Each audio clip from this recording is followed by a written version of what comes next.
साथियों नमस्कार। तो ये नेक्स्ट वीडियो है अति लघुत्तरीय प्रश्नों का। तो फरवरी कितने वर्ष बाद 29 दिन की होती है? तो आपको पता ही होगा कि 4 वर्ष बाद 29 दिन की होती है। प्रदीप्त या प्रकाश व्रत किसे कहते हैं? तो गिलों पर व्रत जो दिन रात को विभाजित करता है उसे प्रदीप्त या प्रकाश व्रत कहते हैं। तो प्रकाश व्रत क्या है या प्रदीप्त क्या है? प्रदीप्त जानते हैं कि जो उद्दीप्त होता है, जो जलता है।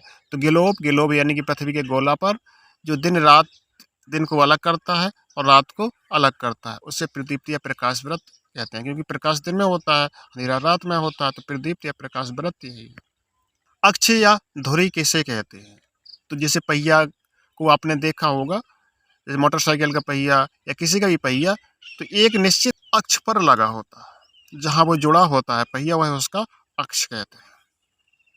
ये मोटरसाइकिल में कहाँ जुड़ा होता है? तो शॉकर में जुड़ा होता है। तो वो शॉकर से जहाँ नट बोल्ट कसे रहते हैं उसे हम अक्ष कहते हैं या धुरी कहते हैं। उत्तरी और दक्षिणी ध्रुव को मिलाने वाली काल्पनिक रेखा को जिस पर पृथ्वी घूमती है उसे अक्ष कहते हैं या धुरी कहते हैं। इस प्रकार से पहिया घूमता है। पृथ्वी पर दिन रात क्यों होते हैं? तो पृथ्वी के अपने अक्ष पर घूर्णन करने से, यानी जो पृथ्वी अपने अक्ष पर घूमती है उसी से दिन रात होते हैं। क्योंकि जैसे पृथ्वी घूमी तो जैसे मान लो कि एक तरफ आप लाइट जला रहे हैं, एक तरफ आप गेंद ले रहे हैं, तो गेंद को धीरे धीरे घुमाते हैं तो दूसरी तरफ जिस साइड प्रकाश नहीं पहुंचता है तो उस तरफ अंधेरा हो जाता है, और जिस तरफ प्रकाश रहता है उस तरफ उजेला होता है। तो प्रकाश का रहना ही दिन होता है, अंधेरा होते जाना ही उसका रात होता है।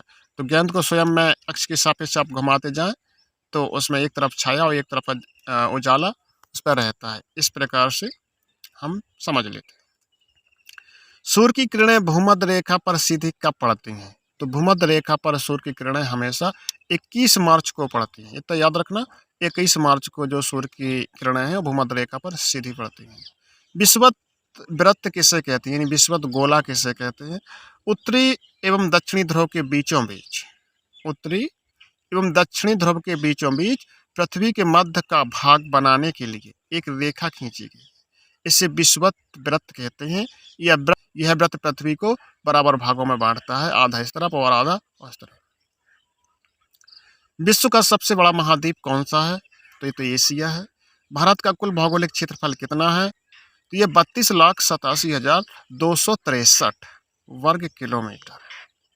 भारत के पड़ोसी देशों के नाम बताइए।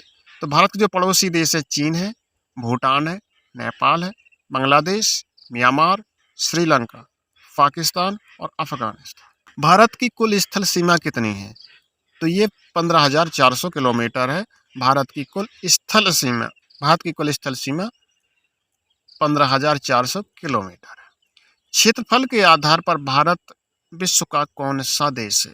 तो क्षेत्रफल के आधार पर पूछा गया है। क्षेत्रफल के आधार पर भारत विश्व का 7वां यानी बड़ा देश है। भूगर्भिक संरचना की दृष्टि से भारत को कितने भागों में बांटा गया है? तो ये भूगर्भिक दृष्टि से पूछा गया है। तो ये भूगर्भिक दृष्टि से 4 भागों में बांटा गया है। उत्तर में जम्मू कश्मीर से लेकर दक्षिण में कन्याकुमारी तक की लंबाई कितनी है? ये 3,214 किलोमीटर है। उत्तर में जम्मू कश्मीर से लेकर कन्याकुमारी तक, यानी कि हिमालय से लेकर श्रीलंका की उस कॉर्नर तक की लंबाई 3,214 किलोमीटर है। भारत के द्वीप समूह के नाम लिखिए। यानी कि जो भारत के द्वीप समूह है, छोटे छोटे द्वीप समूह है, वो है नंबर 1 लक्षद्वीप समूह और दूसरा अंडमान एंड निकोबार द्वीप समूह। तो भारत के जो निचला हिस्सा है, एक तरफ जो लक्षद्वीप समूह है, एक तरफ अंडमान एंड निकोबार द्वीप समूह है। श्रीलंका तथा नेपाल की राजधानी बताइए। तो श्रीलंका की राजधानी है कोलंबो और नेपाल की राजधानी है काठमांडू। भारत में शक्ति के साधन क्या हैं? तो कोयला, खनिज तेल और प्राकृतिक गैस, ये शक्ति भंडार साधन है। चंद्रमा पर पहुंचने वाले प्रथम व्यक्ति कौन थे? तो 20 जुलाई 1969 को, यानी 1969 को संयुक्त राज्य अमेरिका के नील आर्मस्ट्रांग और एडविन एल्ड्रिन चंद्रमा पर पहुंचने वाले प्रथम व्यक्ति थे। चंद्रमा पर पहुंचने वाले प्रथम व्यक्ति थे। नासा का पूरा नाम क्या है? तो national aeronautics and space administration, यानी कि नासा। नासा का मुख्यालय कहाँ है? तो वाशिंगटन डीसी। इसरो क्या है? यह एक भारतीय अंतरिक्ष संगठन है जिसने हाल ही में चंद्रयान का सफल प्रक्षेपण किया है। इसका मुख्यालय बेंगलोर है। तो किस चंद्रयान का सफल प्रक्षेपण किया है और चंद्रमा के किस ध्रुव पर किया है? तो चंद्रमा के दक्षिणी ध्रुव पर प्रक्षेपण किया है, जहां पर प्रकाश कम पहुंचता है, जहां पर बर्फ भरी रहती है। तो अंतरिक्ष में पहुंचने वाले राकेश शर्मा किस यान से अंतरिक्ष में गए थे? तो अंतरिक्ष में पहुंचने वाले जो राकेश शर्मा है वो किस यान से गए थे? उस यान का नाम क्या है? सोयूज T2, ये इसका नाम है। ग्राम शिक्षा समिति का अध्यक्ष कौन होता है? तो ये ग्राम प्रधान होता है। ग्राम पंचायत का निर्माण करने के लिए कम से कम कितनी आबादी होनी चाहिए? तो ये 1000 से कम नहीं होनी चाहिए। जिले के प्रमुख अधिकारियों को क्या कहते हैं? तो जिले के अधिकारी को जिलाधिकारी। नगर पंचायत कितने वर्षों के लिए बनाई जाती है? तो आप जानते हैं 5 वर्षों के लिए। नगर पालिका परिषद की न्यूनतम आबादी कितनी है? तो 1 लाख से 5 लाख तक। नगर निगम का अध्यक्ष कौन होता है? तो मेयर या महापौर। नगर पंचायत के सदस्यों का चुनाव कितने वर्षों के लिए होता है? तो ये 5 वर्षों के लिए होता है। जिले में लगान या राजस्व वसूली करवाना किसका कार्य है? तो ये जिलाधिकारी का कार्य है।